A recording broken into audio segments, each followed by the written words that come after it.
이 동맹을 했을 때 미국이 어떤 이익을 우리한테 줄 것이냐, 미국의 이 동맹 전략의 세부 산업을 놓고 보면 한국이 오히려 더 입지가 좋아졌다. 결국은 전고체 배터리. 그렇죠. 이걸 이제 누가 빨리 만드냐. 오늘은 중국경제금융연구소 전병서 소장님을 모셨습니다. 안녕하세요. 안녕하세요. 네. 일단 얼마 전에 이제 미국과 중국의 그 고위급 회담이 일어났죠. 근데 그거와 관련해서 이제 운영하시는 블로그에서 전략과 구력의 싸움이다 이렇게 평가를 하셨거든요. 이건 어떤 의미로 저희가 생각해야 될까요?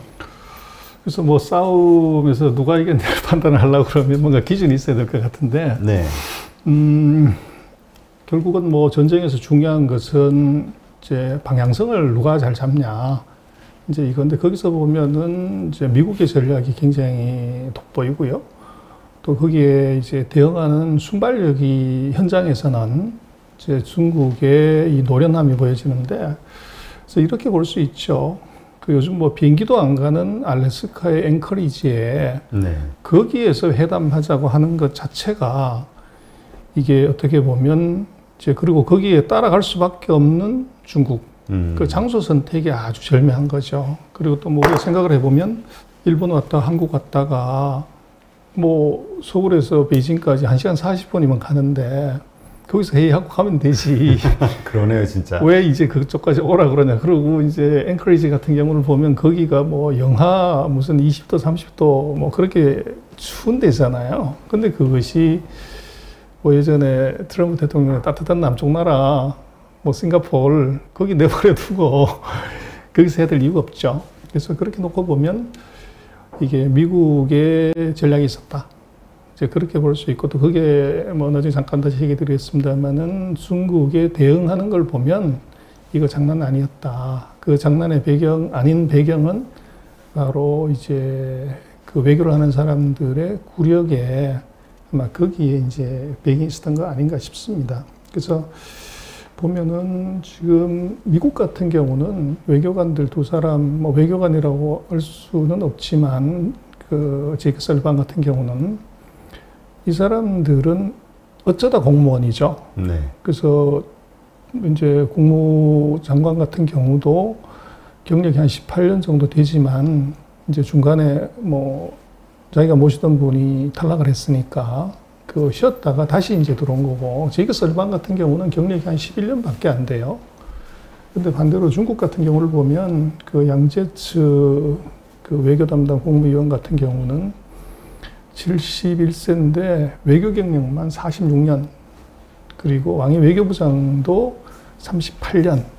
그래서 아주 이제 노련함이 이게 보여지는 것 같고, 그래서 현장에서 그 1분 정도 얘기를 서로 하기로 했는데 상대가 4분을 얘기를 했을 때 그게 맞받아 쳐가지고 16분 동안 이제 얘기를 하는 것, 이제 그런 걸 놓고 보면 역시나 이제 산전조전 공중전 다 겪은 외교관의 그 구력이 보였다. 그렇게 얘기를 드릴 수 있을 것 같아요. 네. 근데 진짜 말씀 듣고 보니까 왜 그 고립된 알래스카에서 했을까, 그게 또 생각이 되네요. 그리고 또 그런 곳까지 쫓아온 중국의 입장. 그거 보면은 중국이 그렇게 뭐랄까 우위에 있었던 그런 거는 아니었는데, 어쨌든 끝나고 나서는 뭐 중국 그 관영신문 같은 데서는 공개적으로 뭐 100년 만에 이제 중국의 그 강함을 이렇게 보이는 자리였다, 뭐 이런 표현도 나오고 했잖아요. 어떻습니까? 지금 이 무지중 고위급에다 결론적으로 얘기했을 때 어느 쪽이 우위를 점했다 이렇게 볼 수 있을까요? 그래서 전략은 뭐 미국이 확실히 우위고요. 그 다음에 이제 현장에서는 중국이 선방했다고 봐야죠. 그리고 그거를 이제 중국은 자기네 잘한 것만 뽑아서 이제 선전, 대내용으로, 대내 국민용으로 그걸 정치 선전이죠. 아주 절묘하게 잘 이용했다고 봐야 되겠죠. 네. 그러면 이번에 이제 미국이 중국을 뭐 인권부터 시작해가지고 막 압박을 했잖아요. 그리고 이제는 우리 혼자가 아니라 동맹국들하고 함께 이렇게 할 것이다, 이렇게 표현을 했고요. 진짜 원하는 중국의 속내는 무엇일까? 이거 이제 사람들이 궁금해하는 포인트거든요. 그래서 이제 미국 같은 경우는 제가 볼 때는 인권 문제는 뭐 트럼프 때 2년 반 동안 계속 얘기했던 건데, 그냥 이것은 테이프 한 번 더 튼 거죠. 그래서 이제 왜 그렇게 정말 중국이 꼼짝 못할 아젠다를 들고 와서 심장을 못 찔렀냐 그러면 제가 보기엔 준비가 안 됐다. 그래서 지금 1월 20일 날 이제 임명을 받았지만 아직도 미국은 이제 청문회 중이죠. 장관들. 그렇죠. 그리고 이제 뭐 지금 이 블링컨 같은 경우도 업무를 시작은 했지만 아직 50일 조금 넘었죠. 그래서 이게 뭐 우리도 그렇습니다만 그냥 회사의 작은 일도 보직 받고 나서 이게 50일 그러면 아직 제대로 업무 파악이 안 된 상태고, 또 중요한 것은 이제 미국이 대외 정책을 이걸 어떻게 가져갈 거냐에 대한 보고서가 대략 한 5월 달에 나오죠.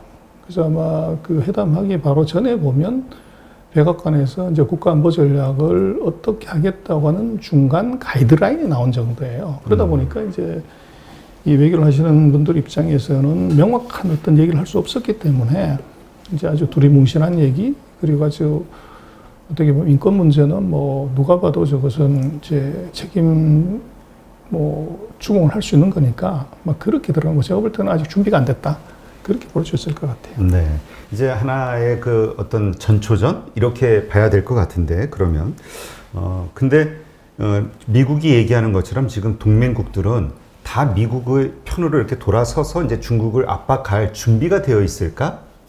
이게 이제 좀 궁금해져요. 왜냐면 여기에 따라 한국의 입장도 있으니까.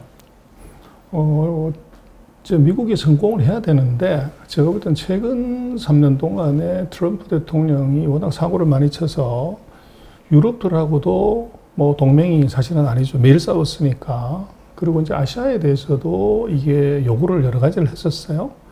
했는데 아시아는 중국과 거래가 워낙 많았기 때문에 오히려 중국의 그 제재를 불러오는 이런 결과가 왔고, 미국 따라 했더니 우리가 터졌다는 이런 피해의식이 있는 거죠. 그래서 제가 볼 때는 뭐 유럽도 그렇고 아시아도 그렇고 이 동맹을 했을 때 미국이 어떤 이익을 우리한테 줄 것이냐, 이걸 제시를 못하면 앞으로는 동맹하지만 뒤로는 중국과 다시 악수하는 이제 그런 상황이 벌어질 것 같아요.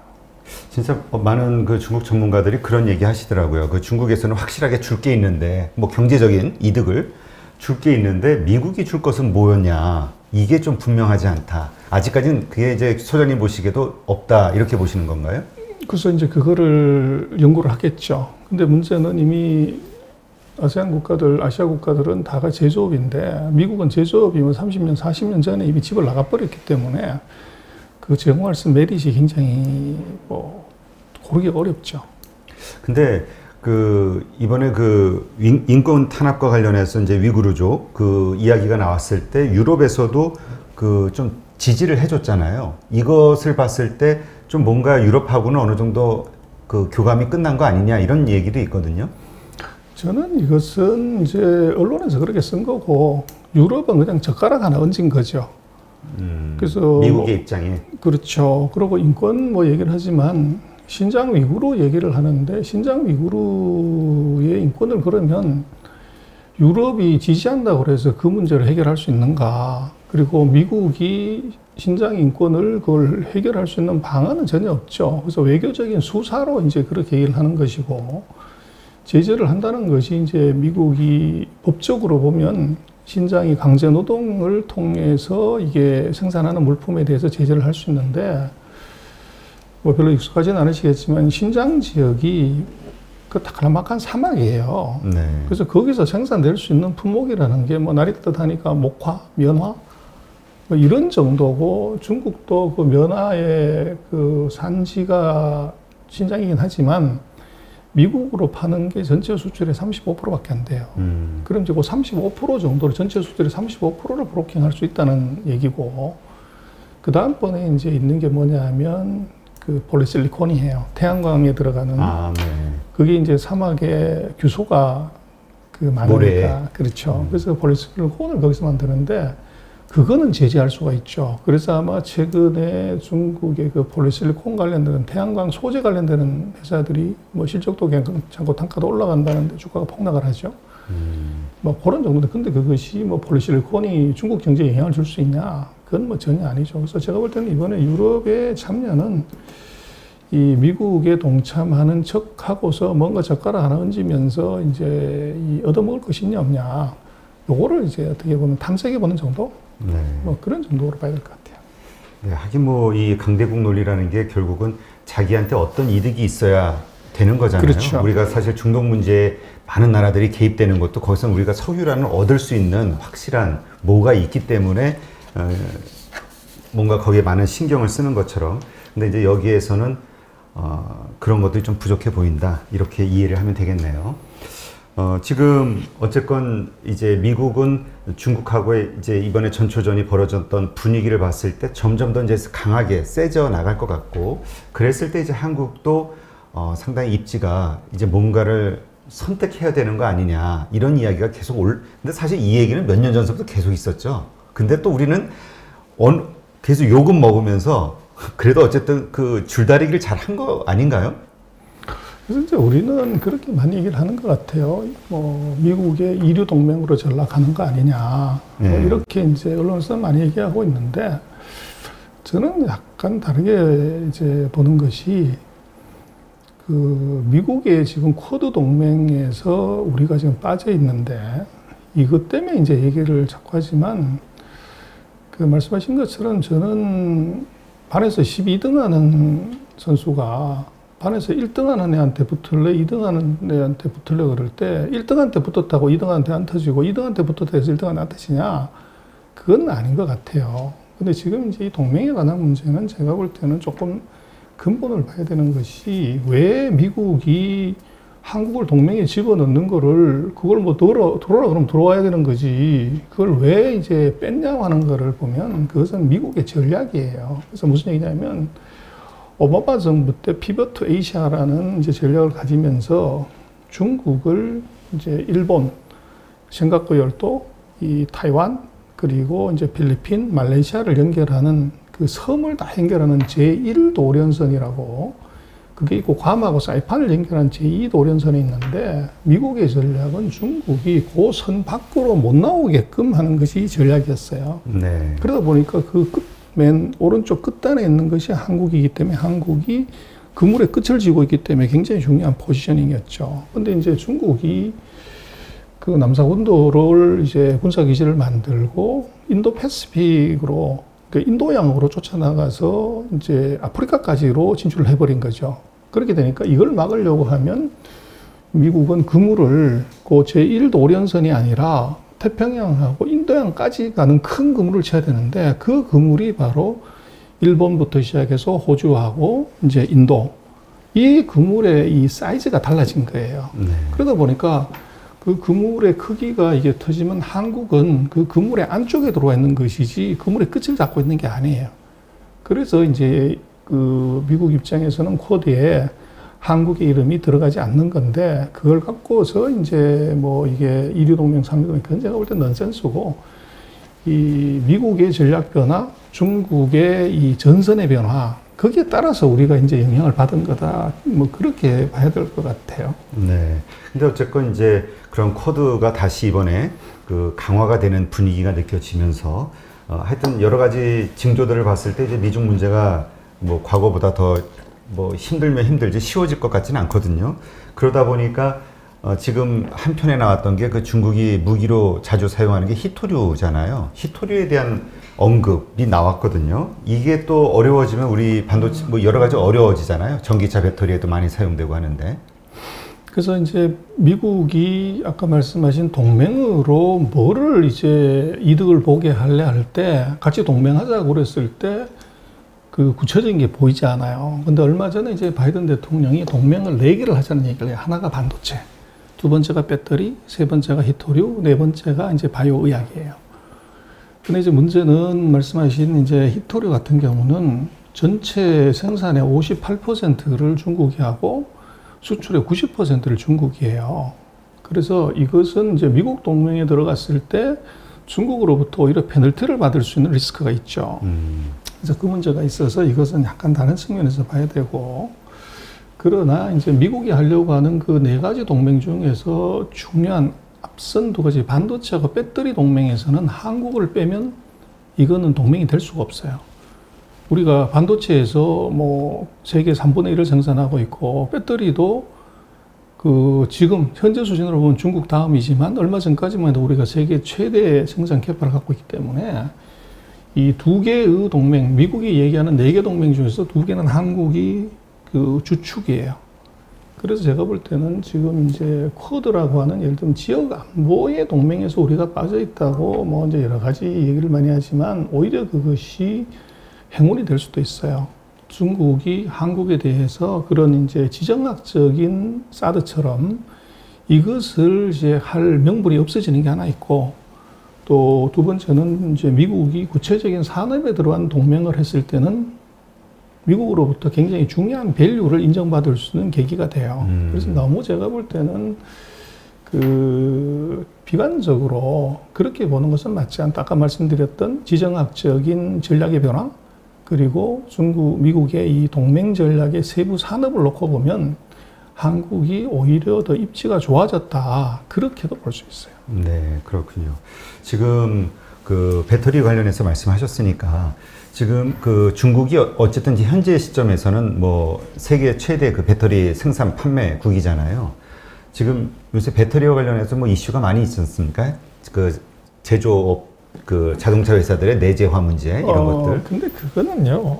저는 이제 그 한국이 단초를 제공했다고 보는데 최근에 배터리가 잘 나가다가 이제 폭스바겐이 세계에서 1등하는 자동차 회사가 이제 우리는 각형 배터리를 쓰겠다. 네. 근데 사실은 뭐 배터리의 그 수준으로 보면 각형이 가장 어떻게 보면 이제 기술 발전으로 보면 좀 낮고, 그 다음에 이제 원통형 그리고 이제 그 파우치형인데 우리는 파우치형에 굉장히 강하고 중국이 이제 상대적으로 기술 수준, 생산 캐파는 크고 시장은 크지만 기술력이 떨어져서 이제 각형을 하게 되는 거죠. 네.